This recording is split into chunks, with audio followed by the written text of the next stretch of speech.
오늘 우리가 묵상할 말씀은 사도행전 6장 1절에서 7절의 말씀입니다.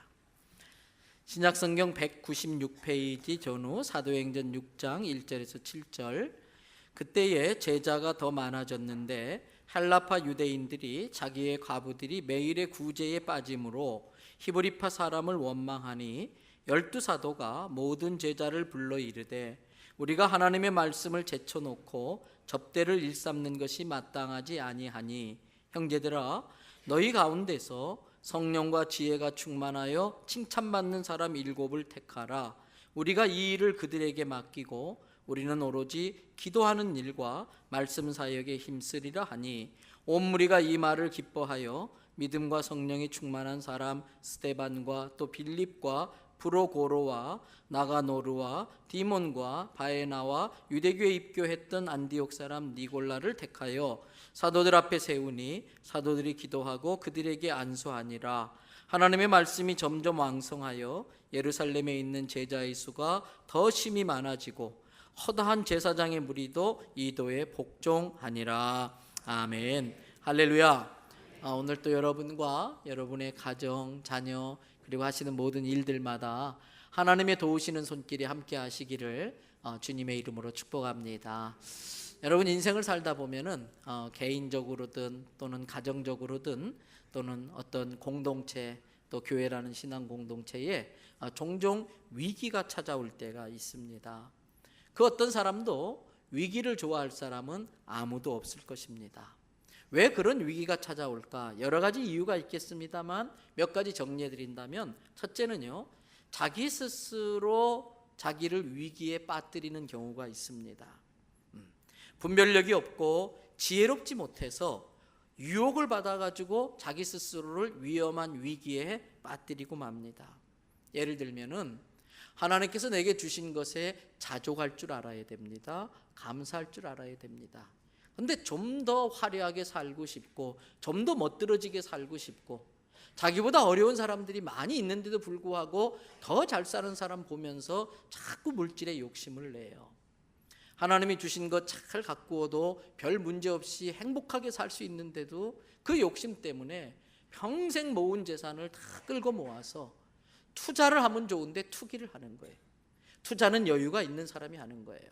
근데 투기를 하다 보니까 예를 들면 주식에 그 재산을 다 날려보내서 가족들을 힘들게 또 위기에 빠뜨리는 경우도 있어요. 또 육신의 정욕을 이기지 못해서 옳지 않은 관계를 만들어서 위기에 스스로 빠지기도 하고요. 세상의 성공과 출세에 대한 유혹을 이기지 못해서 자꾸 무리하다 보니까 스스로 화를 자초하는 경우들이 종종 있어요. 두 번째, 우리가 위기에 빠지는 경우는 사단의 공격이 있어서 그럴 경우도 있습니다. 여러분, 사탄은 장차 그 사람이 하나님께 붙들려서 쓰임받는 게 두려운 거예요. 그래서 심지어 그 당사자보다도 사단이 더 믿음이 좋은 경우가 있어요. 당사자는 모르는데 사단이 볼 때는 앞으로 이 사람이 싹시 좋은 거예요. 하나님께 붙들려 쓰임받으면 사단의 입장에서는 큰일 날 것 같으니까 애시당초 싹쓸 자르려고 위기에 빠뜨리기 위하여 모함하고 유혹하고 하는 경우들이 있습니다. 여러분, 그 대표적인 대상이 바로 요셉이었지요. 그리고 모세도 마찬가지고 다니엘도 그랬던 것입니다. 여러분, 하나님께 앞으로 크게 쓰임받게 될 사람은 큰 사단의 시기와 질투로 위기를 겪을 수밖에 없다는 걸 알고 신앙생활 하시기를 바랍니다. 물론 힘이 들지요. 피하고 싶지요. 그러나 하나님이 감당할 수 있는 힘을 주신다는 믿음을 가지고 그 위기를 잘 극복해내기만 한다면 지금보다도 하나님께서 더 귀하게 크게 쓰시는 걸 믿으시기를 바랍니다. 또 우리가 겪는 위기 중에는 하나님이 주시는 위기가 있어요. 시편 23편 3절과 4절에 이런 말씀이 나와요. 시편 23편 3절을 보면은 여호와께서 누구의 이름을 위하여? 자기의 이름. 여호와의 이름을 위하여 어떻게 하신다? 의의 길로 인도해요. 근데 이 의의 길이 4절을 한번 보세요. 때로는 뭐다? 사망의 음침한 골짜기다. 골탕 먹이려고 하는 게 아니라 이 사망의 음침한 골짜기를 지나지 않으면 하나님이 주시려는 축복의 땅 가나안을 들어갈 수 없기 때문에 부득이하게 사망의 음침한 골짜기로 이끌 때가 있어요. 또 이러한 위기를 극복해내는 과정을 통해 우리를 성숙시키고 강하게 만들어서 더 큰 사명 감당하게 하시고, 더 큰 사명 감당함으로 더 큰 축복을 주시려고 마음 아프지만은 사랑하기 때문에 그렇게 할 수가 있어요. 때로 하나님은 사단의 공격을 하나님의 훈련 프로그램으로 채택해서 쓰기도 합니다. 그 대표적인 케이스가 바로 욥입니다. 하나님은 욥을 믿은 것입니다. 그래서 사단의 공격을 허락한 겁니다. 욥 입장에서는 많이 마음 아프고 힘들었어요. 그러나 그것을 이겨냈을 때에 욥은 보통 사람이 경험할 수 없는 신령한 하늘의 은혜를 체험하게 되고 하나님께 더 갑절의 축복을 받아서 크게 쓰임받게 된 것입니다. 여러분, 이처럼 하나님께서는 우리에게 더 큰 사명 맡기시기 위하여 더 큰 축복을 주시려고 그러한 위기를 허락하지요. 그래서 위기는 힘들지만은 그러나 그 위기가 주는 유익이 있습니다. 우리는 늘 그런 생각합니다. 하나님, 내 인생에는 햇볕만 있게 해주세요. 내 인생엔 비가 내리지 않게 해주세요. 구르준 날씨는 싫습니다. 여러분, 그런데 아십니까? 왜 사막이 되는지 아세요? 지금 저 중국 북부 몽골 지역이 점점 사막화되는 것 때문에 세계적으로 심각한 문제가 되고 있는데 왜 사막이 되는지 아세요? 계속 햇볕만 쬐서 그래요. 계속 햇빛만 비추기 때문에 그 좋은 땅들이 사막화되어 가는 거예요. 우리는 비 오는 게 싫고 인생에 굳은 일이 싫은 것 같지만 그 굳은 일이 내 인생을 옥토가 되게 한다는 걸 깨달으시기 바랍니다. 여러분, 대나무, 이 가느다란 대나무가 그렇게 높아요. 막 7m, 8m 올라가요. 근데 바람 부는데 휘청휘청하지만 부러지지 않아요. 자빠지지 않아요. 그 이유가 뭘까? 중간에 뭐가 있어요? 마디가 있어서 그래요.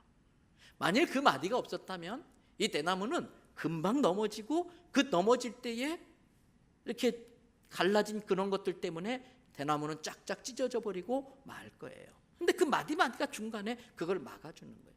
근데 마디가 생기는 시간이 오래 걸려요. 힘들어요. 많은 영양분을 거기에 집중해야만이 그 마디가 생겨나는데 그 마디가 대나무를 지켜준다는 거예요.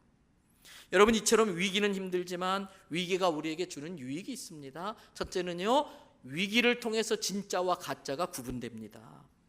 신앙은 시련을 겪어봐야 돼. 여러분, 좋을 때 좋아하는 거 누가 못합니까? 감사할 일들이 널렸는데 왜 감사를 안 하겠습니까?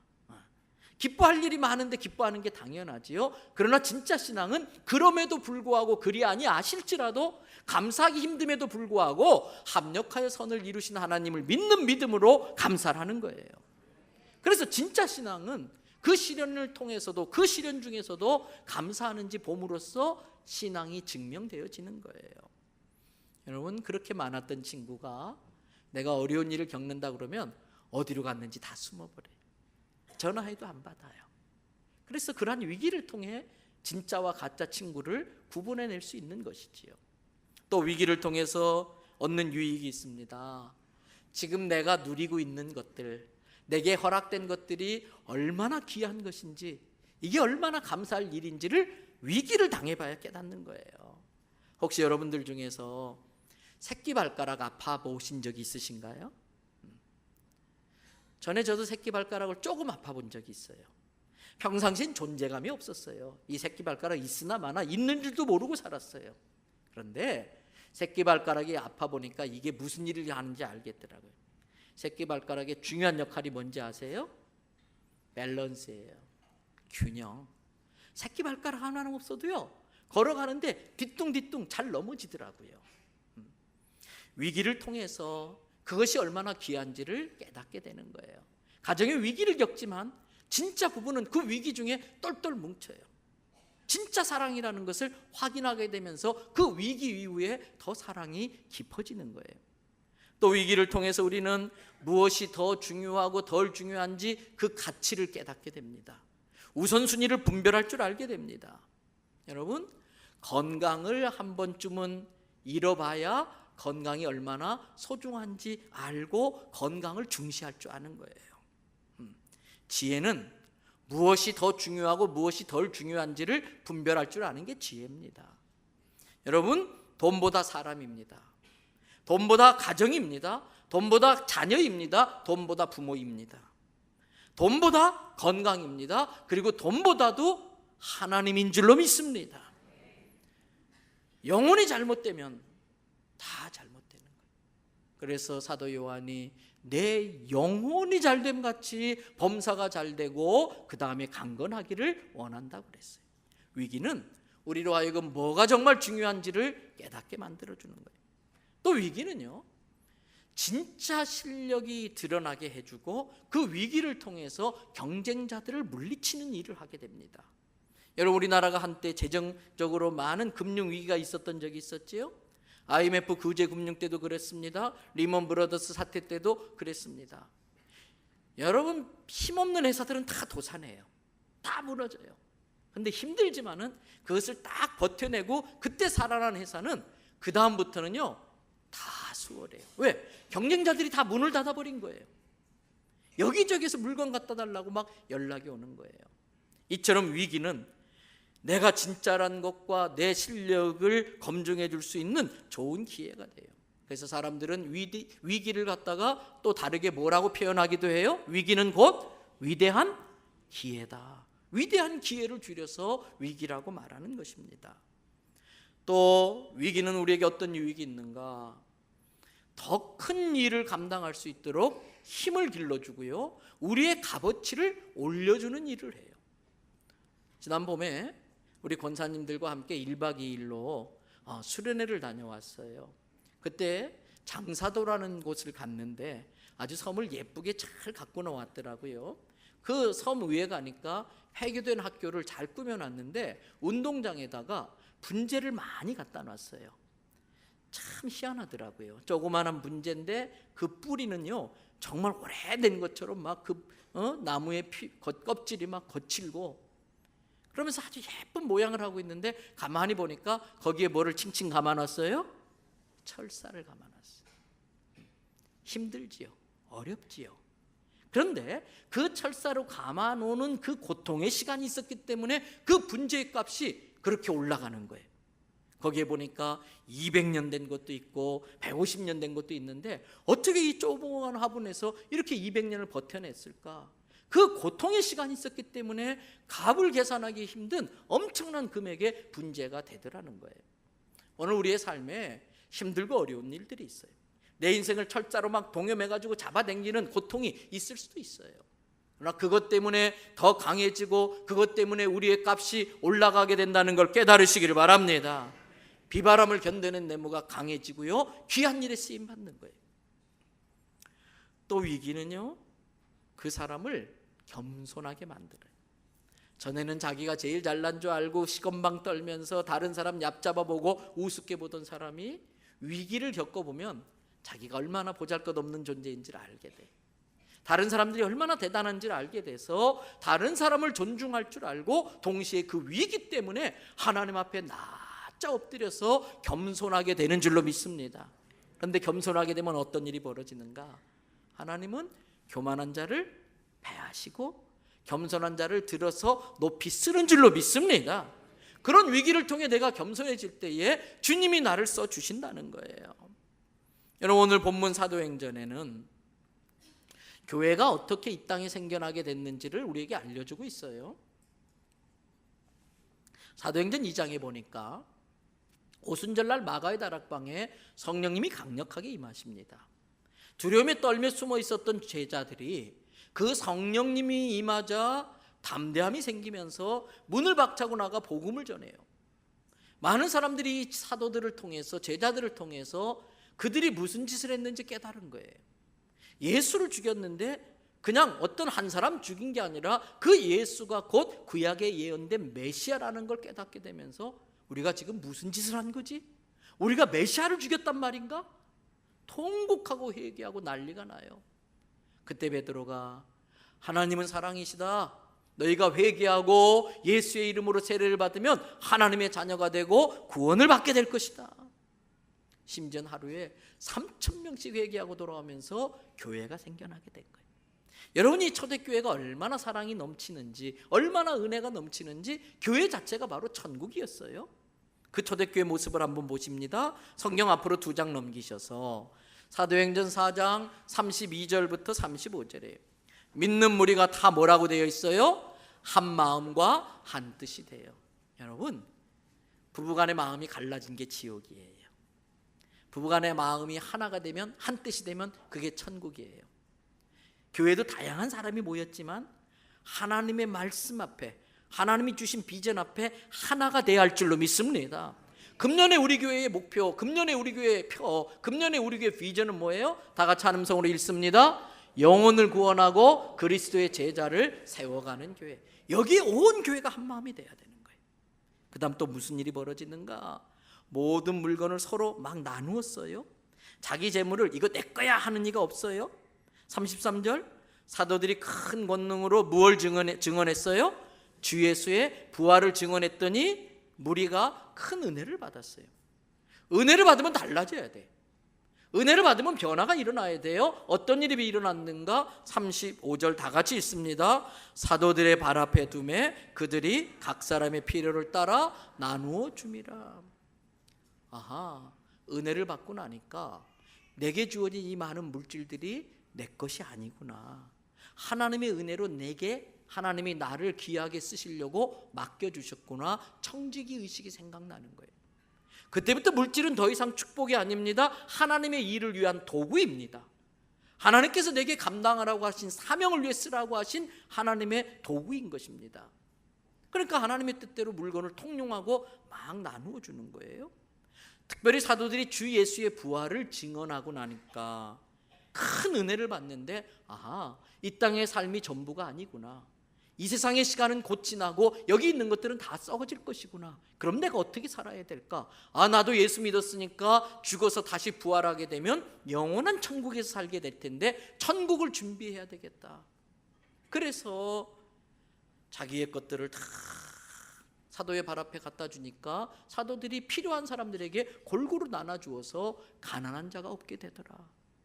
여러분, 이게 교회예요. 참 감사하게도 라우족 자동차가 필요합니다 했더니 우리 성도들이 짧은 기간에 필요한 금액을 넘치도록 다 채워주셨어요. 어떻게 그게 가능한가? 아, 이 모든 게 하나님의 은혜다. 이걸 좀 나눠야겠다. 그래서 여러분, 그 우리의 것들을 라우 가난한 사람들에게까지 통용 흘려보내게 된 줄로 믿습니다. 이 부분은 우리 성도들이 그냥 말씀만 드리면 너무나 잘해 주시니까 정말 감사하고 더 말씀드릴 것도 없을 거예요. 여러분, 그런데 이 4장의 은혜로웠던 초대교회가 5장으로 넘어가면 큰 위기를 만납니다. 그 대표적인 위기가 아나니아와 삽비라라고 하는 두 부부가 같은 날 몇 시간 차이를 두고 성전에서 죽어요. 사고가 난 거예요. 잘 아실 겁니다. 앞에서 많은 사람들이 자기 물건을 팔아서 사도들 앞에 갖다 주고 그걸 막 가난한 사람에 나누어 주고 분위기가 얼마나 좋습니까? 감사합니다. 고맙습니다. 믿음이 대단하시네요. 막 그런 걸 보니까 아나니아와 삽비라도 그런 소리 듣고 싶은 거예요. 사람에게 잘 보이고 싶은 거예요. 사도들한테 칭찬 듣고 싶은 거예요. 여러분, 위기는 언제 오는가? 다른 사람들을 시기하고 질투할 때 위기가 오는 거예요. 경쟁이 있는 곳은 지옥이에요. 누군가 헌신하고 봉사하면 내가 못하는 걸 해줘서 고맙습니다. 더 많이 할 수 있도록 제가 기도해 드릴게요. 그런데 마음이 꼬이면 지가 돈 좀 있다고, 지가 돈 있어 얼마나 있다고 삐딱하게 보는 거예요. 시기하고 질투하면 사단이 들어오는 거예요. 아니에요. 칭찬하고 격려하고 더 많이 하라고. 그런데 아나니아와 삽비라가 그런 마음으로 자기들도 한번 칭찬 들어야겠다. 땅을 파는 거예요. 그런데 딱 막상 현찰을 지니까 야, 이걸 다 바쳐? 아까워. 다 안 바쳐도 돼요. 처음에는 바치려고 했다가다 또 아까우면 하나님 이해해 주세요. 이번엔 절반만 바칠게요. 여러분, 그 하나님 다 이해하시잖아요. 근데 문제는요, 아나니아와 삽비라가 그런 칭찬 듣고 싶어서 거짓말한 거예요. 다 바쳤습니다. 이게 전부 다 바쳤어요? 이런 소리 듣고 싶은 거예요. 근데 그게 곧 하나님을 속이고 성령님을 속이는 거예요. 정말 위기는요, 하나님을 속이는 사람들이 많아질 때 오는 거예요. 성령님을 속이는 사람들이 많아질 때 위기가 오는 거예요. 결국 어떤 일이 벌어지는가? 여러분 보십시오. 사도행전 5장 9절부터 11절에 베드로가 이르되 너희가 어찌 함께 꾀하여 그랬어요. 혼자 해야 하면 모르는데 함께. 여기서 아내의 역할, 남편의 역할이 얼마나 중요한지 몰라요. 여보, 그러면 안 돼요. 하나님 기뻐하지 않아요. 교회 안에 성도들이 가족이에요. 집사님, 그렇게 하면 하나님 싫어하세요. 집사님, 그렇게 하면 예수님 근심하세요. 자꾸 격려해야 되는데 함께 해요? 이것을 작당이라고 그래요. 아나니와 삽비라가 지금 함께 악한 일을 꾀야 하는 거예요. 그러면서 주의 영을 시험하는 거예요. 이렇게 해도 괜찮을 거야. 하나님 모르실 거야. 아무도 안 보는데 뭐. 사람의 눈을 가리면 되는 줄 알아요. 아니에요. 하나님 두 눈 시퍼렇게 뜨고 보고 계시는 걸 아시기를 바랍니다. 내가 어디 가든지 뭐가 가든지 다 보고 계시고 듣고 계시고 알고 계세요. 여러분 11절 말씀을 보세요. 결국 아나니아와 삽비라가 죽어서 장사 지내자 그 일로 인해 어떤 일이 일어나냐? 다 같이 읽어봅니다. 온 교회와 이 일을 듣는 사람이 다 크게 두려워하니라. 여러분 큰 위기지요. 만일 지금 우리가 예배드리는데 여기서 누군가 죽어가 나간다고 생각해 보세요. 그것도 부부가 이렇게 죽어나간다면 교회가 큰 위기지요. 근데 왜 하나님이 이러한 위기를 교회에 허락하셨을까? 그러한 위기를 감수하면서도 지켜내야 될 것이 있다는 거예요. 그게 뭐냐면 신앙의 순수함이에요. 신앙의 순전함이에요. 그리고 무엇보다도 이 일들로 인하여 하나님이 어떤 분인지를 똑바로 알게 된 거예요. 그러다 보니까 하나님을 경외할 줄 아는 거예요. 안 좋은 의미에서 공포심이 아니고 정말 하나님 앞에 우리가 어떻게 살아야 되는지 교회와 그 일을 듣는 모든 사람이 하나님을 온전히 두려워할 줄 알게 된 거예요. 자, 교회의 두 번째 위기가 있습니다. 그 위기는요, 사도들이 복음을 전한다는 이유 때문에 다 감옥에 갇히고 말았어요. 여러분, 사단이 가장 싫어하는 것은 복음이 전해지는 거예요. 그래서 사단은 어떻게 해서든지 복음이 전해지지 못하도록 별의별 수단 방법을 가리지 않고 회방을 하는 것입니다. 그 중에 하나가 사단의 중요한 전략이 이 복음을 선포하고 말씀을 전하는 주의 사자들, 목회자들을 공격하는 거예요. 공갈로 위협하고 협박하고 때립니다. 없는 루머를 만들어서 곤란한 지경에 빠지게 만듭니다. 여러분 우리 교회도 부교역자들 이렇게 많이 있어요. 그런데 확인되지 않는 루머를 가지고 자꾸 말을 옮기고 자꾸 미리 판단하고 이래가지고 문제를 일으키는 거예요. 그건 사단의 작전에 휘둘리고 마는 거예요. 여러분 이때가 중요한 거예요. 하나님을 믿는 믿음과 나의 사명이 무엇인지 알아서 나의 사명 복음 전하는 일을 쉬지 않기로 결심하는 거예요. 5장 41절 42절을 보세요. 같이 한번 읽습니다. 사도들은 그 이름을 위하여 능력받는 일에 합당한 자로 여기심을 뭐했다? 기뻐했다. 여러분 믿음 생활 바로 하려고 하다 보면은 여러 가지로 이 사도들처럼 감옥에 갇히고 위험한 힘든 일들을 많이 겪고 또 오해를 받고 비난을 받고 루머로 말미암아 시달리고 그때가 중요한데 하나님 나 못해 먹겠어요. 내가 뭐 나쁜 짓도 안 하고 나쁜 짓 한 것도 아니고 복음 전하려고 하는데 왜 자꾸 나에게 이런 시련을 줍니까? 나 하나님 이제 그만할래요. 이게 사탄이 원하는 거예요. 신앙생활은 간단해요. 사단이 싫어하는 것만 골라서 하시면 돼요. 사단이 원하는 게 뭔가? 영적인 순전함을 가지고 영적 분별력을 가지고 사단의 의도를 캐치해야 돼요. 그래서 사단이 원하는 대로 가지 않아야 되는데 자칫 잘못하면 사단에게 휘둘려서 사단의 작전대로 다 그렇게 가면은 어떤 공동체라도 다 무너지게 돼 있어요. 오늘 사도들이 복음 전하다 감옥에 갇혀서 시련을 겪었어요. 매를 맞아요. 그런데 뭐라 그러냐면 기뻐했어요. 아, 우리가 잘하고 있구나. 우리가 하나님 말씀대로 지금 제대로 하고 있구나. 예수 그리스도를 위하여 합당한 일 하는 자로 인정받게 된 것을 오히려 기뻐했다는 거예요. 그리고 35절을 42절을 보세요. 다 같이 읽습니다. 그들이 날마다 성전에 있든지 집에 있든지 예수는 그리스도라고 가르치기와 전도하기를 그치지 아니하니라. 이게 사단의 의도예요. 너 그거 그만해. 그걸 안 사도들이 날마다 성전에 있든지 밖에 나가서 집집마다 신방을 하면서든지 뭘 가르쳤어요? 예수는 그리스도다. 예수님이 답입니다. 예수님이 생명입니다. 예수님이 능력입니다. 예수님이 당신의 구세주입니다. 예수가 그리스도라고 하는 걸 가르치기와 전하는 일을 그치지 아니했다. 여러분, 사단이 못하게 하는 거 끝까지 해버리시기 바랍니다. 사단이 못하게 하는 거 끝까지 해버리면 되는 거예요. 여러분, 이렇게 위기를 극복하자 교회에 큰 부흥이 와요. 사도행전 6장 1절 앞부분을 보세요. 거기에 그때에 그러한 위기를 극복하고 난 그때에 어떻게 되었어요? 뭐가 많아졌어요? 제자가 더 많아졌다. 여러분, 위기를 극복하자 더 크게 부흥했다는 거예요.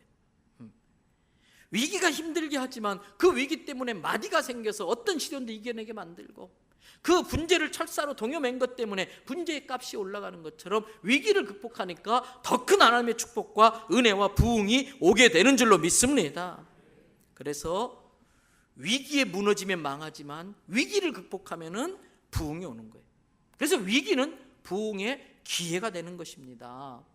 여러분, 요즘 우리나라도 이제는 송정 바닷가나 동해안 바닷가 가면요, 젊은 애들이 파도 타기 서핑이라는 걸 해요. 이 보드에 올라타 가지고 얼마나 멋진지 몰라요. 저도 이 부산에 사니까 부산에서 목회하는 좀 특혜를 누리고 싶어서 얼굴만 안 타면은 그 윈드 서핑도 해보고 싶고 막 그런데, 이 목사가 강단에 서는데 까말까봐 좀 그걸 못 하는데, 우리 아들이하고 우리 자녀들이 서핑을 한다고 그래서 저도 좀 한번 배워보려고 한 적이 있었는데 그거 하다가 죽는 줄 알았어요. 이 보드에 배를 깔고 엎어져서 패들링이라는 거예요. 막 손을 저어가지고 파도가 시작되는 데까지 가는데, 아이고, 그거 하다가 여기 다 까져서 죽는 줄 알았어요. 얼마나 따갑겠는지. 겨우겨우 힘들게 갔는데 딱 보드에 올라탔나 싶은 순간 획 뒤집어지는 거예요. 올라가면 뒤집어지고 그 물 위에, 그 조그마한 판때기 위에 균형을 잡고 쓰는 게 그렇게 힘들더라고요. 그런데요, 딱 한번 올라만 타면요, 촥, 얼마나 멋진지 촥 해서, 저는 이걸 한 번도 못 해봤어요. 근데 우리 애들은 그걸 하더라고요. 제가 그걸 보면서 깨달았어요. 파도가 오는 때를 잘 알아야 되고요, 그 파도에 휩싸이면 안 돼요. 휘말리면 안 돼요. 파도를 올라타야 돼요.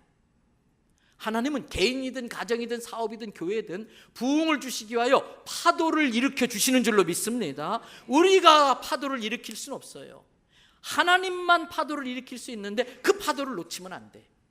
그리고 그 파도를 제대로 감당하지 못해서 파도에 뒤집어지면 안 되고요, 파도를 올라타면은 하나님이 우리의 인생을 멋지게 서핑하는 것 같은 인생으로 만들어 주실 줄로 믿습니다. 여러분, 그래서 이 초대교회가 그러한 위기가 있었지만 그걸 잘 극복하니까 멋지게 부흥을 해요. 그런데 아십니까? 제일 위험한 때가 제일 잘 나갈 때예요. 제일 위험할 때가 제일 높이 올라간 그때예요. 높이 올라가서 떨어질수록 더 심각해져요. 그래서 잘 나갈 때 겸손해야 돼. 잘 나갈 때 조심해야 돼. 잘 나갈 때 살얼음 걷듯이 해야 돼요. 내 사업이 좀 된다고 막 자기 능력도 안 되는데, 능력 되면 얼마든지 좋은 차 타세요. 괜찮습니다. 좋은 차 타는 거 시기 질투할 필요 없어요. 근데 능력도 안 되는데 착각한 거예요. 자기가 대단한 줄 알고 막 대단한 차를 타고 다니면서, 특별히 우리 젊은 친구들 중에 그런 사람들이 있어요. 과시하는 거예요. 내가 이런 대단한 사람이라고. 그것을 전문용어로 교만이라고 그러는 거예요. 위기는 우리를 힘들게 하지만 그걸 극복하면은 더 성숙되고 부흥하게 만들어요. 그러나 그로 인해서 온 부흥 때문에 또 망할 수도 있다는 거예요. 그때 겸손하지 않으면, 그때 더 바짝 엎드리지 않으면, 여러분, 본문 1절을 보시기 바래요. 다 같이 함께 읽도록 하겠습니다.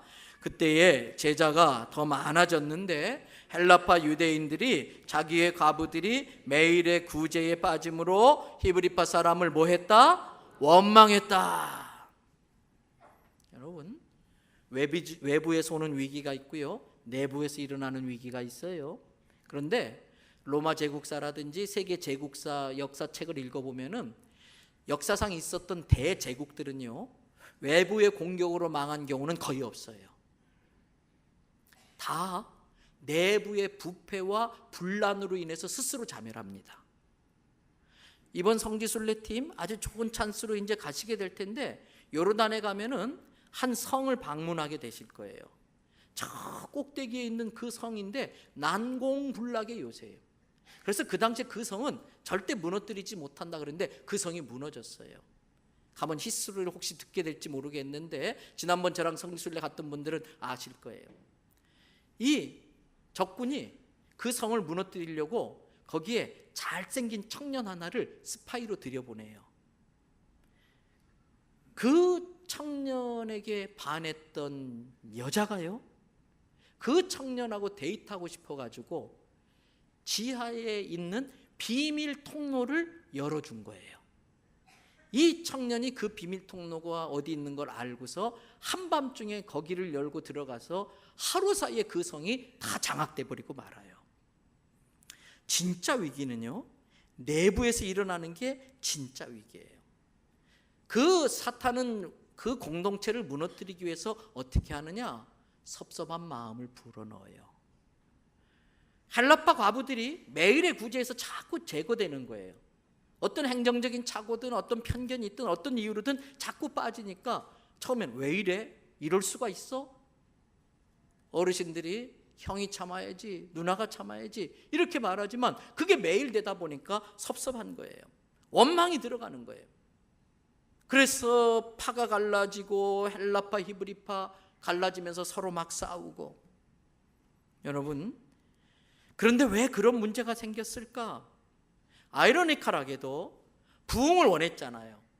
교회가 많이 성장하기를 원했잖아요. 그런데 사람이 많아져서 이런 문제가 생기더라고요. 사람이 많아져서. 사도행전 4장 4절을 보니까 남자의 수만 약 5,000명.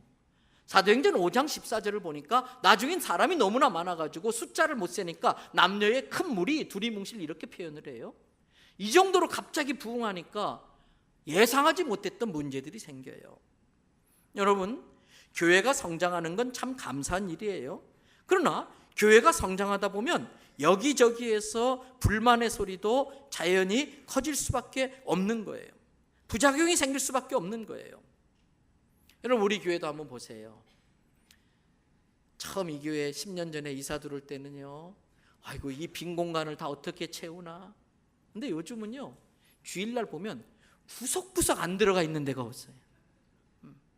이 건물 구경하러 오시는 분들마다 감탄을 해요. 어떻게 이 건물 구석구석 죽은 구석 없이 이렇게 잘 사용하고 있냐고.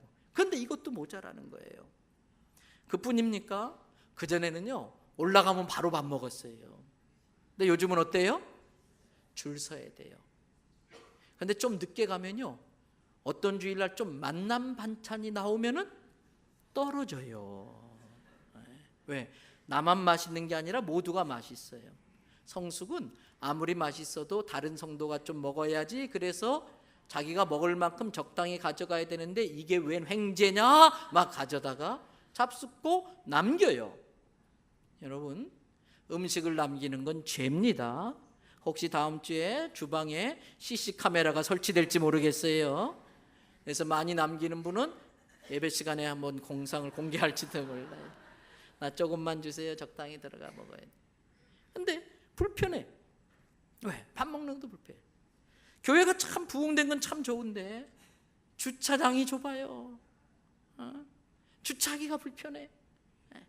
정말 하나님의 은혜로 남구청 주차장을 개방했는데 주일날 고작 한 50대 60대밖에 안 세운다는 거예요.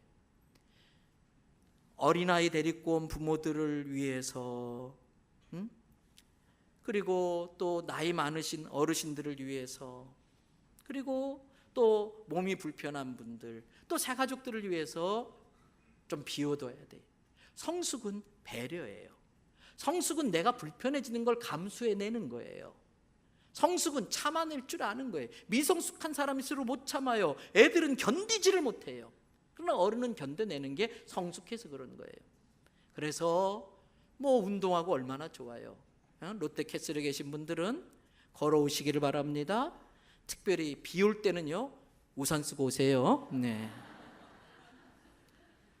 주차 공간을 한 대라도 확보해야지. 그리고 불편해도 저 남구청에 대고서 얼마나 감사해요.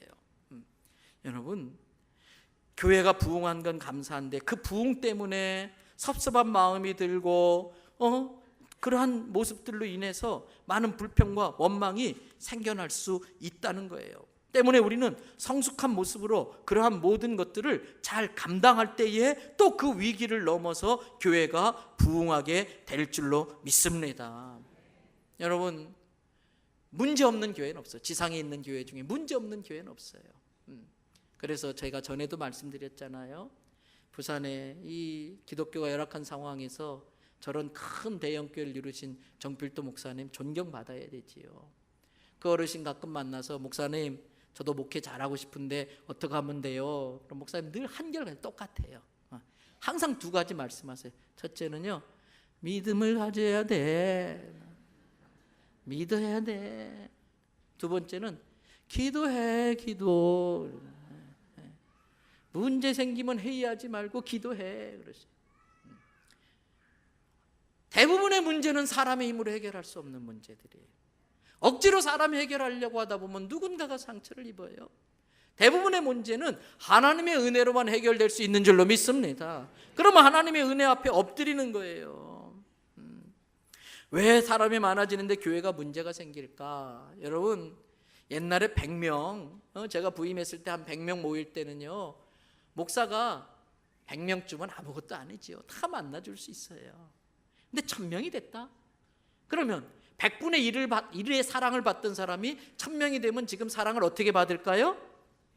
잘 받아야 1000분의 1 받아요. 그럼 100분의 1 받다 1000분의 1 받으면 이제 10%밖에 사랑 못 받으니까 우리 목사는 교회 커지더니 교만해졌어. 사랑이 식었어. 나를 알아주지도 않아. 사람은 늘 자기중심적이잖아요. 또 인정받고 싶은 욕구가 누구에게나 있지만은 그렇지 못할 때가 많이 있는 것이지요. 특별히 여러분, 권사님, 장로님, 안수 집사님들은 목회의 동역자이지 목회의 대상이 되면 안 돼요. 여러분, 어떻게 목회자가 다 일일이 돌봅니까? 우리 부목사님들 많이 있어도 한 부목사님들 몇백 명을 이렇게 돌봐야 되는데 쉽지 않아요.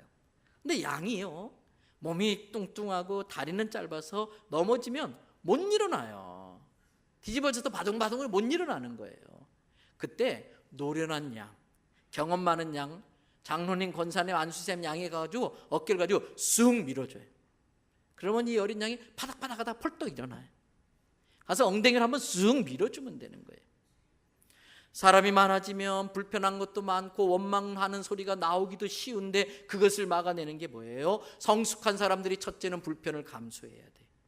둘째는요, 성숙한 사람들이 어린 영혼들을 챙겨주고 품어주고 돌봐주면 좋은 거예요. 사람이 많아지면 위기가 와요. 또 두 번째, 왜 위기가 오는가? 사람이 많아지면서 그 사람을 돌보다가 자칫 잘못하면 본질을 놓쳐버리고 말아요. 본래의 교회의 목적과 비전을 잃어버리기 쉬워요. 교회를 경영하기 시작해요. 사업 위주가 되고 행사 위주가 돼요. 그러면 교회가 서서히 병들어가요. 여러분, 본질을 놓치지 않는 게 중요해요. 예를 들면은 어려운 사람 돕겠다고 바자회를 해요. 열심히 수고해가지고 막 어려운 사람 도우려고 바자회 이거 사가세요 그러면서 막 사람들이 북적북적 그러는데 갑자기 어려운 사람이 왔어요. 좀 도와주세요. 지금 바빠 죽겠는데 저를 좀 비켜요. 어려운 사람 도와주려고 바자회를 하는데 어려운 사람이 왔다고 귀찮다고 쫓아내버려요. 이게 목적을 이루는 거예요. 여러분, 연초에 우리 교회학교 교사들끼리 부서별로 윷놀이를 합니다. 윷놀이 왜 하지요? 상 탈라고, 상금 받으려고?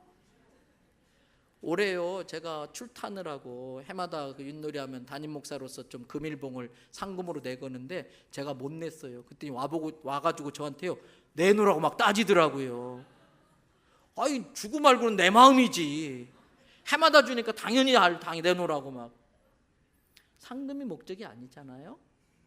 교사들끼리 한 교회에서 같이 친목을 이루고 격려하고 위로받고 또 힘을 이루어서 더 잘해보고자 함인데 1등상 고작해야 라면 한 박스인데 그 라면 한 박스에 이게 뭐냐 도냐 그래가지고 교회가 갈라져. 모파가 생기고 도파가 생기는 거예요. 이 본질을 놓쳐버리는 거예요. 여러분, 그래서 무슨 일이든지 문제가 생기면 본질로 돌아가는 게 중요해요. 초심으로 돌아가는 게 중요해요. 부부간에 위기가 생겼다, 처음 연애할 때의 그 느낌으로 가야 돼. 옛날 결혼식 앨범을 꺼내보고 옛날 연애 쪽 찍은 사진을 보고 내 신앙에 문제가 생기고 내 영이 병들었다 그러면 첫 번 예수 믿었을 때 그 감격 속을 다시 한번 들어가야 돼. 본질, 말씀 읽고 기도하는 일에 집중해야만이 그 영이 다시 살아나는 것이에요. 여러분, 그러면 교회의 본질은 뭘까? 교회의 목적은 뭘까? 예배예요. 예배 시간이 다 됐는데 카페에서 정말 열심히 좌담을 하고 계시는 분이 있는데 주로 그 좌담의 내용이 너 뭐로 염색했냐? 너도 해나 쓰냐? 나도 쓴다. 예배보다 머리 염색이 더 중요해요. 아니에요. 미리 5분 전에 10분 전에 와서 그 예배를 위해서 기도하고 준비하는 자세가 필요해요. 예배가 교회의 목적이에요. 두 번째 전도예요. 전도. 열심히 전도해도 부족할 판국에 함부로 말을 하고 함부로 행동을 해가지고 누군가 상처를 입혀가지고 쫓아내. 그냥 쫓아내. 다른 사람은 죽으라고 전도해 왔는데 쫓아내. 그건 아니에요. 여러분, 교회가 존재하고 성도가 이 땅에 오래 하나님이 더 살도록 남겨두신 이유는 내가 아니면 구원받을 수 없는 그 누군가가 있기 때문이라는 거예요. 이게 전도와 영혼 구원을 위한 전도와 선교가 교회의 본질이고 목적인 걸로 믿습니다. 그리고 하나님의 영광을 위하여 살면서 사명 감당할 수 있는 제자 키워내는 게 교회의 목적이에요. 자, 오늘 1절 말씀 맨 앞에 보세요. 그때에 뭐가 더 많아졌어요? 제자가. 7절 말씀 보세요. 말씀이 점점 왕성해지면서 뭐가 많아졌다? 제자가 많아진 거예요. 여러분, 교회에 길 가다 미스터 김이 앞에 가는 여자를 봤는데 자기 이상형이에요. 그래서 그 자매 어떻게 해볼까 싶어서 막 쫓아왔는데 그 자매가 지하철 4호선 2호선 4번 출구로 나오더니 대연 성결교로 쏙 들어와. 그래서 그 미스터 김도 얼떨결에 따라 들어왔어요. 얼떨결에 여기 앉아있어. 저기 앉아있잖아 지금. 네. 근데 이 친구는 목사 설교 이해도 안 돼. 말도 무슨 말인지도 몰라. 근데 이 미스터 김은요, 그 여자의 뒤통수만 보고도 충분히 은혜 받고 가요. 다음 주도 그 다음 주도 마찬가지야. 근데 우리 세 가족이 막 등록하라 그래가지고 얼떨결에 등록했는데 그때부터 우리 교인이야. 근데 교인이라고 다 천국 가는 거 아니에요. 오늘 이 자리에 미스리 때문에 따라 나온 미스터 김이 있다면 꼭 예수님을 믿으시기를 바랍니다. 근데 말씀의 능력이 있어요. 그 말씀 듣다가 내가 이대로 살다간 지옥 가는구나, 망하는구나 깨달았어요. 그래서 회개하고 예수님을 마음에 영접했어요. 그래서 예수님을 구주로 믿기 시작했어요. 믿을 신자를 써서 그 사람을 뭐라고 그래요? 신자라고. 저는 이 자리에 계신 모든 분들이 한 명도 빠지지 말고 신자 돼서 천국 가기를 축복합니다. 그런데 아직도 옛습관이 남아있어요. 예배만 마치면 불이 나게 저 골목 가가지고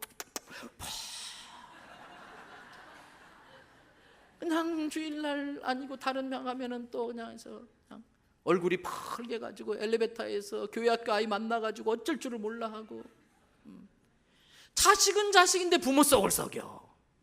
천국 가는 건 문제 없어요. 자식은 자식인데.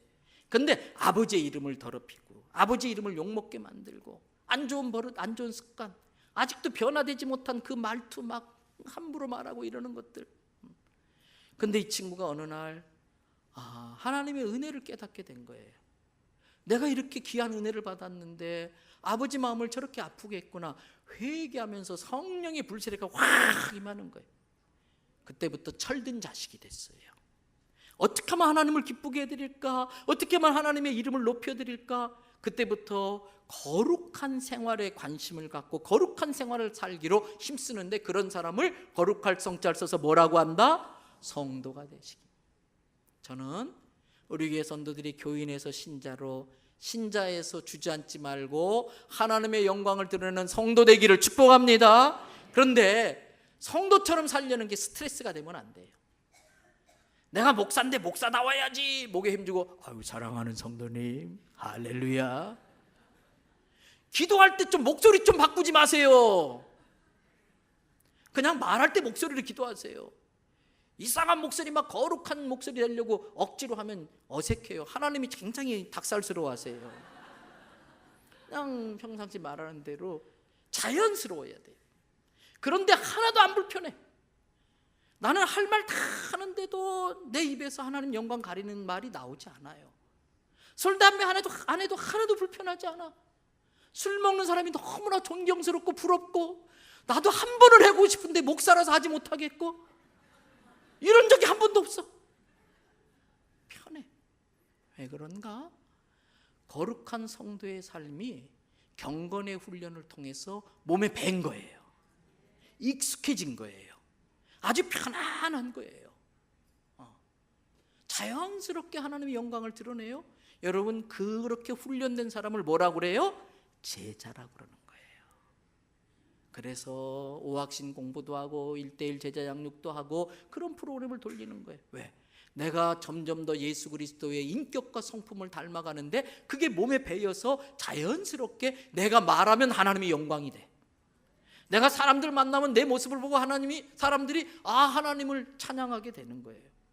여러분, 우리 교회 성도들이 교인에서 신자로, 신자에서 성도로, 성도의 삶에 익숙한 제자가 되기를 축복합니다.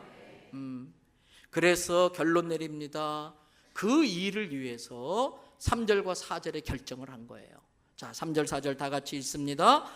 형제들아, 너희 가운데서 성령과 지혜가 충만하여 칭찬받는 사람 7을 택하라. 우리가 이 일을 그들에게 맡기고 우리는 오로지 기도하는 일과 말씀 사역에 힘쓰리라 하니. 제가 아는 어떤 목사님은요, 그 교회 가기만 하면 손에 망치하고 톱을 들고 있어. 늘 드라이버 들고, 그래서 뭔가 자꾸 뚝딱딱 막 자르고 만들고. 그 교회 관리 집사님도 있는데, 여러분 어쩌다가 또 이렇게 청소도 할 수 있고 하는데 진짜 본인이 해야 할 일이 뭔지를 알아야 되거든요. 이 초대교회가 그러한 구제하는 문제로 위기가 생기니까 사도들이 거기에 휘말려서 구설수에 오르고, 누구 사도는 누구를 더 좋아해, 할라파 사람을 더 그냥 아껴, 이런 말 들으니까 교회가 위기에 빠지잖아요. 그걸 깨달은 사도들이 은사와 달란트에 따라 성도들한테 다 맡겨버리고, 사도들은 2가지 일, 뭐 하는 일? 기도하는 일과 말씀, 즉 제자 사역했다는 거예요. 제자 키우는 일을 했다는 거예요.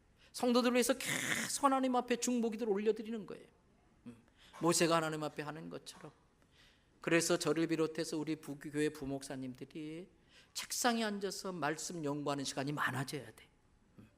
깊이 기도하는 시간이 많아져야 돼. 그래서 제가 종종 조회할 때마다 그래요. 교회 사역이 참 바쁘지만 일부러 시간을 떼어서 하루 중에 본당에 가가지고 하나님 앞에 기도하는 시간을 가져야 된다. 제가 우리 부교육자들이 너무나 훌륭하니까 야단치는 일이 별로 없어요. 가끔 가다가 자기들끼리 맛있는 거 먹으러 가는 거 들키면 야단은 쳐요. 네. 그런데 새벽 기도를 소홀히 한다든지, 그렇고 말씀이 좀 충분히 준비가 안 됐다든지 매끄럽지 못하다든지 그러면 꼭 지적을 해요. 왜? 그게 제가 그분들을 돕는 것이기 때문에.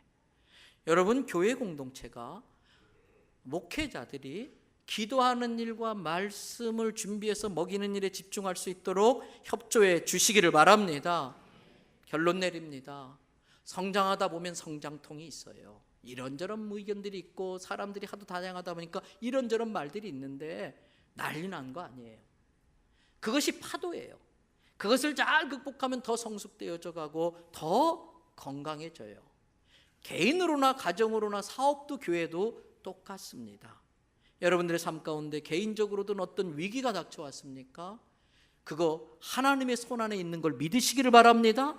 그것을 오히려 성숙과 도약의 계기로 삼으셔서 하나님이 일으키는 파도를 멋지게 타고 하나님의 영광을 위해 멋지게 부응할 수 있는 우리 교회와 성도, 그리고 그 일에 내가 제자가 되어져서 아버지의 마음을 알아 아버지를 돕기 위하여, 아버지의 영광을 드러내기 위하여 큰형 큰언니 노릇할 수 있는 성숙한 제자들 되기를 주님의 이름으로 축복합니다. 같이 기도하시겠습니다.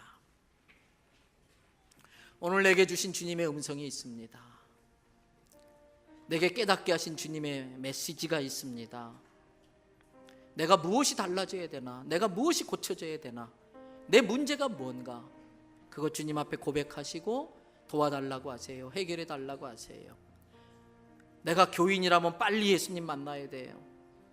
구원의 은혜를 받았는데 여전히 예습관에 빠져서 아버지의 이름에 먹칠하면 안 돼요.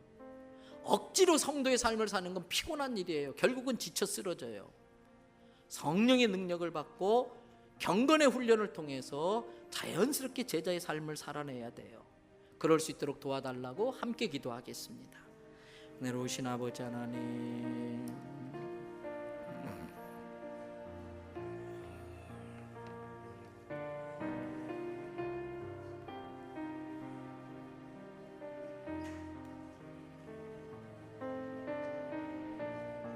주여 도와주세요. 긍휼을 베풀어주세요.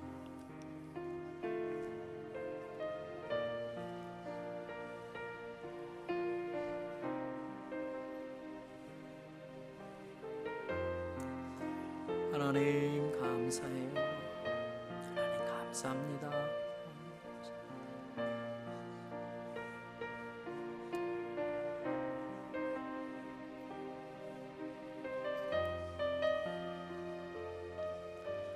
하나님, 미성숙한 사람들이 있고 또 그걸 가지고 장난질하는 사단이 있어서 사람들이 모인 곳에는 이런저런 문제가 끊이지 않지만 오히려 그러한 문제는 하나님이 일으키는 파도인 줄로 믿습니다. 거기에 휘말려 함몰되지 아니하고 그 파도를 올라타 멋진 항해하게 하여 주시옵소서. 하나님, 위기를 통해서 더 건강해지고 성숙되어지는 줄로 믿습니다. 성숙은 사랑으로 드러날 터인데 사랑은 배려하는 것이고 사랑은 불편을 감수하는 것이고 사랑하고 난 이후에는 내 지갑이 줄어들어야 되고 내 소유가 다른 사람들에게 통용되어야 할 줄로 믿습니다.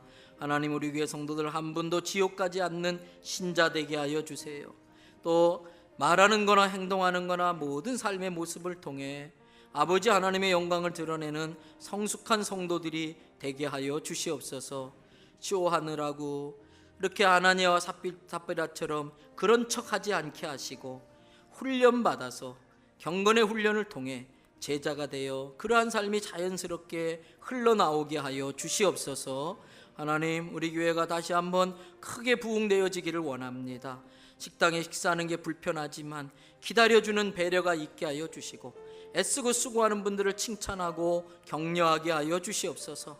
주차하는 불편함이 있지만은 나의 불편함이 누군가에는 편함이 된다는 걸 알고 즐거움으로 불편을 감수하는 우리들 되게 하여 주시옵소서. 오늘 오후에 있는 조혜련씨 초청 집회를 통해 내가 꼭 전도하고 싶은 사람이 꼭 오게 하여 주시고 그 간증을 듣고 예수님을 믿게 되게 하여 주시옵소서. 주님께 받은 은혜가 감사해서 10의 1조를 올려드립니다. 감사의 예물을 올립니다.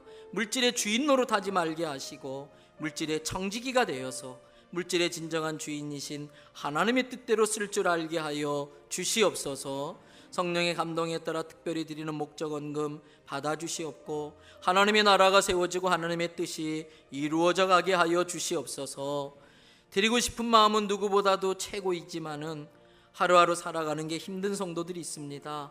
주님 앞에 죄송스러워하며 안타까워하는 그 성도들의 마음, 사람들은 몰라도 예수님은 아실 줄 믿습니다. 그 마음 헤아려 주시고 다음에는 물질로도 드릴 수 있게 물질로도 풍성하게 하여 주시옵소서. 객지에 외국에 군에 가 있는 자녀들 일일이 따라다니지 못합니다. 눈물로 기도하는 부모가 있으면 그 자녀들은 결코 망하는 법이 없는 줄 믿습니다. 우리가 자식들을 위해 해줄 수 있는 게 기도인데 새벽에 기도의 제단을 쌓는 사람들이 많아지게 하여 주셔서 우리 자녀들 중에 하나님이 쓰시는 위대한 지도자들이 나오게 하여 주시옵소서. 잠시 부모의 가슴에 못질을 하고 곁길로 갔던 자녀들 포기할 수 없습니다. 끝까지 기도할 때에 성령님 그 마음을 움직여 주시고 주의 길 의의 길로 걷게 하여 주시옵소서. 결혼과 취업 진학을 앞두고 있는 자녀들의 앞길을 형통케 열어 주시옵소서. 병상에 누워있는 성도들 찾아가 주시기를 바랍니다. 이 자리를 사모하고 있는데 하나님 공간을 초월하여 가셔서 동일한 은혜를 주시옵고 병든 자들을 고쳐 주시옵소서. 오늘도 수고하고 애쓴 성도들의 헌신을 기억하시고 30배, 60배, 100배로 갚아 주시기를 바랍니다. 한 주 동안 이 세상에 나아가서도 나 때문에 예수님을 알게 되고 나 때문에 예수님 믿게 되는 사람이 많이 생겨나게 하여 주시옵소서. 그 생업과 기업을 축복하여 주시고 우리 성도들 한 명 한 명 예수님의 보혈로 덮어서 악한 마귀가 건들지 못하게 하시고 질병들이 넘보지 못하게 지켜 주시옵소서. 운전할 때마다 전후좌 운전대 직접 잡아주시고 막아 주시옵소서. 영광 존귀 찬양 주께 올리며 예수님의 이름으로 기도드립니다. 아멘.